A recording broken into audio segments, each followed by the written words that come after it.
The air grows heavy as the ground beneath your feet trembles. The guttural roar echoes through the cavern, shaking those loose stones from the jagged ceiling above. Emerging from the shadows is a monstrous figure, its immense frame nearly scraping the cavern's roof. Standing over 20 feet tall, its muscular form ripples with raw power, and its glowing crimson eyes lock onto your party with a feral hunger. Thick matted fur covers its massive body, and its enormous hoofed feet stomp the ground with an earth-shaking force. Curved horns, sharp as blades, frame its monstrous face, and its maw drips with saliva as it exhales and growls like rolling thunder. Its clawed hands grip a massive stone pillar torn from some ancient structure, wielding it as a club with terrifying ease. As the beast lets out another deafening roar, the cavern reverberates with an unholy energy, and you feel a surge of dread as if the air itself grows heavier, weighing on your shoulders. The Goristro lowers its head, its horns aimed like a charging bull, preparing to launch itself towards the party. Around you, the battlefield is littered with debris from past encounters, broken stones and shattered weapons, hinting at the strength of its previous foes and their failure to survive. Today,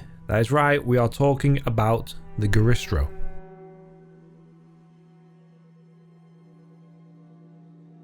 Hello and a belated happy new year. Welcome to Dungeon Deep Dive, where we talk about all things D&D monsters, from monsters and their lore to their publication history, where they originated, and how you can use them in your D&D games. First of all, I hope everyone's new year has started out great. In the first video of 2025, I thought why not dive into a monster from the depths of the abyss. In this week's video, we are talking about the Goristro. The Goristro is a huge minotaur-like demon or Tanari demon from one of the many layers of the abyss. It is a broad lumbering beast of a demon with the smallest of their kind coming to a height of 20 feet. These guys are not the most subtle of monsters to come from the abyss, and unless they are supervised by their masters, they are prone to go into a complete destructive rampage. In the armies of the abyss, Goristros are mainly used as siege weapons, as transport for armies of demons, or as a rallying point for a point of attack. When we look back at when and how the first Goristro was made, it was made by Baphomet, the Prince of Beasts and the Minotaur Lord. He created the first Goristro, which seems obvious now, given their appearance in all the books. They are said to be one of the most legendary monsters in the D&D world, and numerous amounts of them wander the endless maze, hunting and crushing enemies and allies alike. Even Orcus has used Goristros for a time, but through experimenting on their lifeless corpses, he eventually perfected his creations and created the Haries? I think that's how you say it. This nightmare of a creature is top half Goristro and bottom half spider. Just imagine for a second how terrifying that would be to run into. This like sleep paralysis demon. Now, due to this combination, they still had no thoughts other than battle, but were more intelligent than the standard Goristro. The lovely Orcus himself, in all of his sick and twisted ways, thought that now he has a Minotaur spider hybrid, that the best place for them to be is as a commander of the armies fighting the armies of Lolth as an ultimate insult to her. I find that so funny. I love it. I feel like more of an insult would be to use them to fight against Baphomet, to be just like, hey, look at this thing I made. This thing's better than yours that you made. Ha ha ha ha ha. The only time you'll ever actually see a Goristro on the material plane is if they either cross by some tear between the planes, or if a cultist of Baphomet summons one for their protection. Okay, going into the publication history, the Goristro first appeared in the 1984 Dragon magazine number 91, where in the article it explains that Gary Gygax was planning to actually put this demon in the first edition monster manual too, with some other demons, but it ended up not happening, so they decided to put it in this magazine instead. He states that even though these creatures are brute-like creatures, they still get spell-like powers, including detect illusion, detect invisibility, and fear at will, as well as levitation, spider climb, and teleport without error once a day. Moving on to second edition, Goristros appear in the 1994 Planes of Chaos box set for the Planescape campaign setting. Unlike in the later edition where they resemble close to minotaurs, in the second edition they are more reminiscent of giant bears, though with broader shoulders and their face to be a mix of a bison and a human. It says in the book that they are excellent climbers with their long claws, but because of their huge size,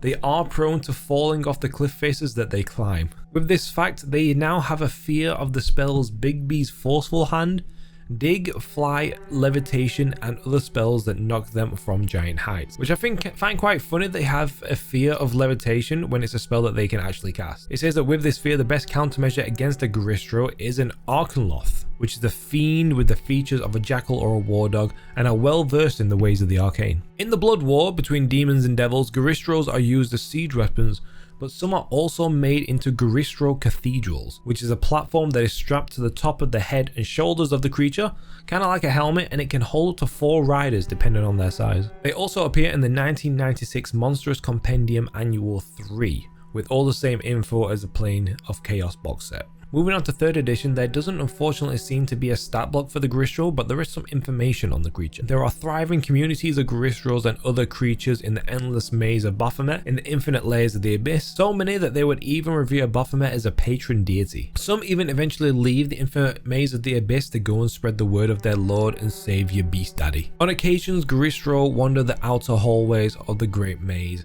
will become captured by outsiders, but Baphomet kind of lets this happen because he knows that his creations wreak havoc throughout the layers of the abyss and will only bolster his reputation more. But that is about all that I could find on the Goristro in 3rd edition, but they do reappear in the 3.5 2006 Fiendish Codex 1 Hordes of the Abyss. And we do actually get a stat block in the book. In the stat block, they have a nasty 300 hit points, which I find crazy to go up against. And it gets the See Invisibility ability permanently, so there is no hiding from them. If you do manage to best a Goristro, unfortunately they don't really hold any treasure, being simple creatures and wanting nothing more than hunting anything and everything that they could possibly eat. If they do have anything, it would be probably the leftover items from their previous prey that they couldn't eat, but they would find no monetary value in it. Towards the back of the book, we do get a minor artifact made from the tufts of hair attached to the corners of a thick black parchment. This item grants you for 1 hour to gain 2 temporary hit points per character level and grants the ability to see invisibility. 2 temporary hit points per character level, that is kind of crazy. That's a great ability. I'm going to steal that for an item one day. Now moving on to 4th edition, we get a Goristro in the 2008 4th edition monster manual under the demon entry. Now the art in this book is some of the nicer looking art given for the Goristro that I've seen, and it does give them their now known bull-like face. In 4th edition, it says that when the Goristro get into a fight, they tend to go for the most physically challenging target. They also gain a new ability called Raging Frenzy, where each time it is attacked by an adjacent enemy, the Goristro can make a gore attack on the target. These guys have even more hit points than they did in the previous edition. They get a whopping 450 hit points, but I'm sorry, but that's a lot. All right, that's like Leviathan level stuff right there. It also expands on where you can find Goristros in the universe. It says that even though they predominantly reside in the infinite maze of Baphomet, they can also be found on the elemental plane of chaos. Goristros also appear in the 4th edition P2 Demon Queen's Enclave book. One appears in the strange realm of Deadhold as a servant of a death hag butcher, which you can fight if you cause them any trouble. I feel this is a super cool idea that there is a death hag that is a butcher that owns a butcher shop. I find that really cool, and she has a Goristro, a 20-foot tall Goristro as a bodyguard. No one will be stealing from this woman. None.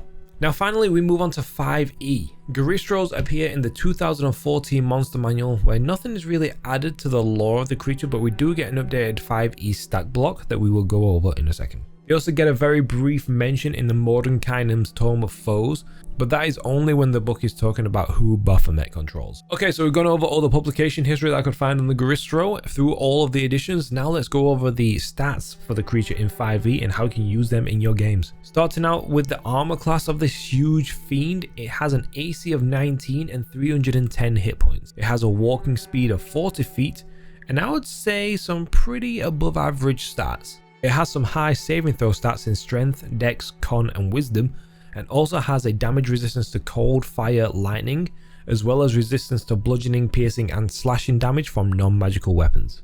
It has a damage immunity to poison and the poison condition, and also has a challenge rating of 17, which is in the same bracket as the Death Knight or adult Dracolich. I think I've done a video on a Dracolich. Check it out. Now for its abilities, it has a charge ability where if the Goristro moves at least 15 feet straight forward towards the target, and then it hits them with a gore attack on the same turn, the target takes 7d10 piercing damage, and if the target is a creature, it must succeed on a DC 21 strength save or be pushed 20 feet away and knocked prone. It also has an ability called Labyrinthine Recall, where the Goristro can always remember the path it has taken and can never get lost. So if this thing is hunting you, there is no running from it. It will never get lost. It has a magic resistance, so it gains advantage on saving throws against spells and other magical effects. And finally, it gets a siege monster ability where it can do double damage to structures and objects. Now for the actions, it gains a multi-attack where it can take 3 attacks with its fists and 1 with its hooves. Its fists have a plus 13 to hit and a reach of 10 feet and deals 3d8 plus 7 bludgeoning damage, and the hooves gain again a 13 to hit and has only a 5-foot reach and deals 3d10 plus 7 bludgeoning damage. The target must succeed on a DC 21 strength save or be knocked prone. And its final action is a gore attack that has a plus 13 to hit and a reach of 10 feet and deals a nasty 7d10 plus 7 piercing damage. Now for me, the stat block of this monster in 5e, I feel like it's a little lackluster given how menacing and high of a challenge rating it is. So I feel like it could have a little more oomph to its abilities.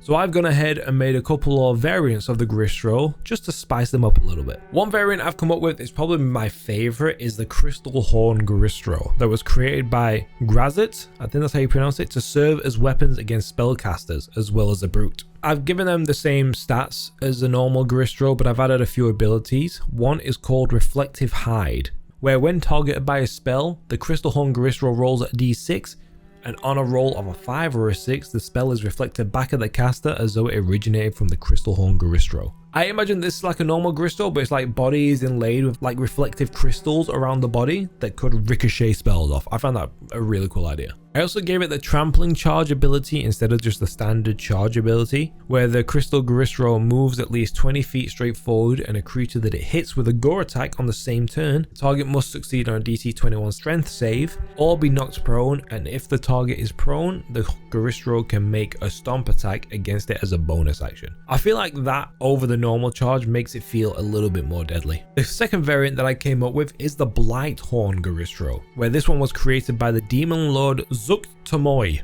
Again, I think I'm saying that right. When for some reason the Goristro wandered too close to her fungal gardens and corrupted it, fusing the abyssal powers of the creature with her fungal spores. Now following the fungal theme, I gave it a resistance to acid as well as poison, and I also gave it an ability called Blighted Aura, where plants within a 10-foot radius of the Goristro wither and die, and any creature that starts its turn within the aura must make a DC 18 Constitution save or take 4d6 poison damage. Again, I swapped out the charge ability for the trampling ability, and I also gave it an action called Spore Burst that recharges on a 5 or 6. With this action, the Blighthorn Goristro releases a 20-foot radius cloud of poisonous spores. Each creature in the area must succeed on a DC 18 con save or be poisoned for 1 minute, and while poisoned this way, a creature takes 4d6 poison damage at the start of their turn, but the creature can repeat the saving throw at the end of each of their turns, and it ends the effect on a success. I've added these variants to the homebrew section of D&D Beyond. If you guys want to use them for yourself, feel free. I'm going to open it up to the community there, so use them where you want. These guys are an absolute stack of hit points and will take a while for any party to overcome this fiend. You could run them in your game where the party are on the hunt for some Baphomet cultists, and they unknowingly are led by the cult into an underground labyrinth where a Goristro calls it their home, and then suddenly the hunters become the hunted. Or you could have it where the party are fighting a high-level evil wizard, and as a last-ditch effort to survive, the wizard found a way to summon a Goristro, maybe with like a gate spell or something like that, to hold the party off while they try and make their great escape. But this is all I have for you guys on the Goristro today. Thank you all for watching, and I hope you all found this video helpful. And if there's anything else that I've missed, I would love to hear about it in the comments below. What monster should I cover next? Let me know in the comments below, and I will add your comment at the end of that video. Thank you guys again for watching, and I'll see you all in the next one.